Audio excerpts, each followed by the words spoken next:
Hi, myself Dr. Atul. In this video, we are going to discuss a condition called frozen shoulder. Before going to this video, if anyone is new to this channel, please like, subscribe and share this.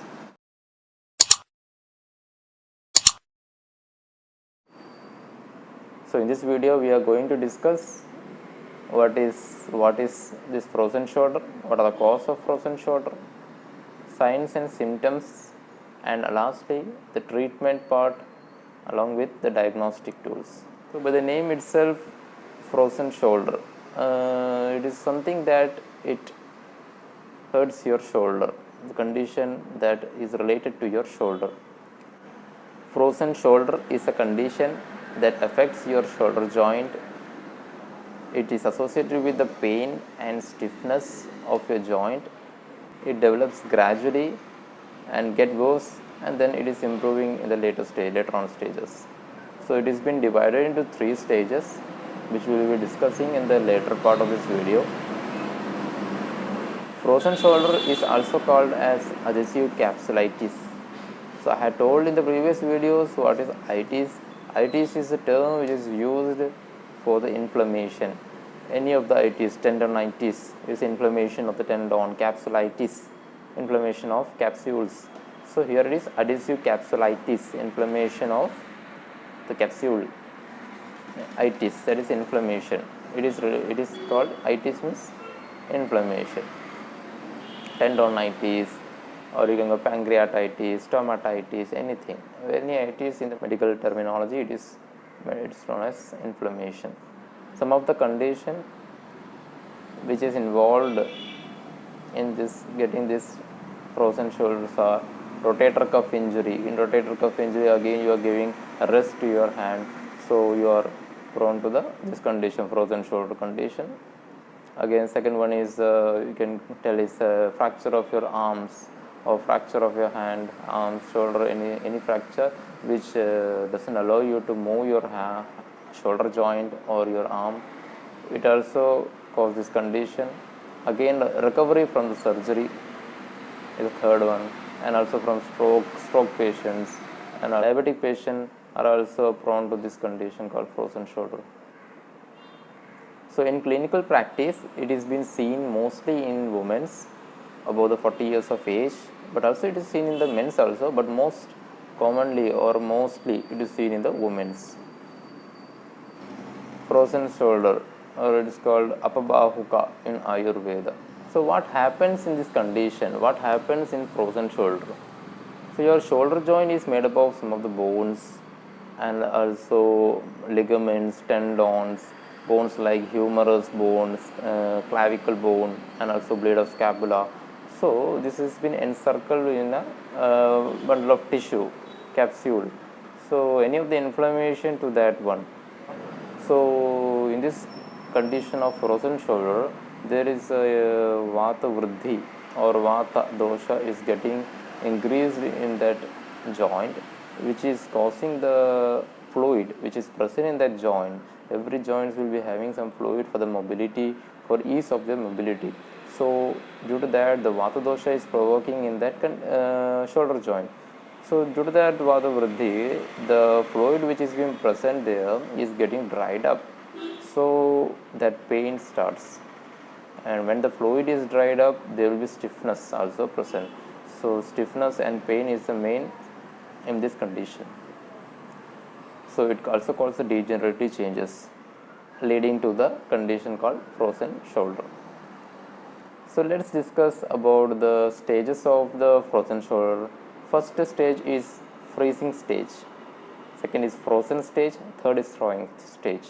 So first we will discuss about the freezing stage.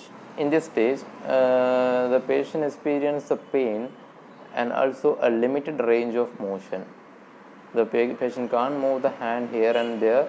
There will be a limited range of motion will be there along with the pain. And second stage is frozen stage. Frozen stage, in this stage the patient experiences the same pain will be there, and also the stiffness will be increased in this stage. Stiffness, the more stiffness will be there, the range of motion will be completely less, you can't move the hand that much. And the third stage is thawing stage. In this stage, it's a recovery stage where the range of motion will be better, improving stage. Each stage can take up to 3 to 6 months, or it may or more, 3 to 6 or more, depending upon the condition or cause of this frozen shoulder. The diagnosis, coming to the diagnosis part, diagnosis is very easy. We can do the clinical diagnosis only. In this condition, if you are asking the patient to have a motion, means to have to move the hands here and there, or if you are testing the range of motion only, we can come to know that this condition is of frozen shoulder. No need of any of the x-rays or MRI in this condition. By clinically testing only, we can diagnose this condition as frozen shoulder. Yeah, let's recap this topic with some of the images given here. Okay, so towards the left of the image, in the left image, you can see the normal shoulder joint, the humerus bone is there, and scapula, this blade of scapula is there, and clavicle, which is forming this joint. Here you can see the capsule, the normal capsule, no inflammation. You can see here it's a normal shoulder joint. And towards the right you can see the frozen shoulder joint, which is also called as adhesive capsulitis. And here the capsule is getting thickened and inflamed capsule. Yeah, as you can see in this image, we have already discussed what is frozen shoulder. Frozen shoulder is a condition characterized by stiffness and pain in your shoulder joint. And here symptoms is there, symptoms like pain in the outer shoulder of upper arm, muscle stiffness, restricted motion, inability to move joint. And as it is being shown here is risk factors, as is aging, women, diabetes, hypothyroidism, Parkinson's disease, heart conditions, etc. And the treatment we will be discussing in the upcoming video, so you can get the treatment part there along with some of the exercises which you want to do in this condition. You can get in the upcoming video. In this image you can see the 3 stages of frozen shoulder. First stage, that is freezing stage or painful stage, where severe inflammation of shoulder joint inflicting extreme shoulder pain in patients.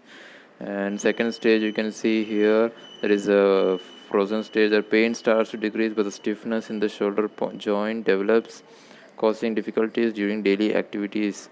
And the third stage, thawing stage, pain and stiffness of the shoulder and overall symptoms gradually subsides. As we have told already, it's a stage of recovery where the pain also decrease and range of motion also get improved.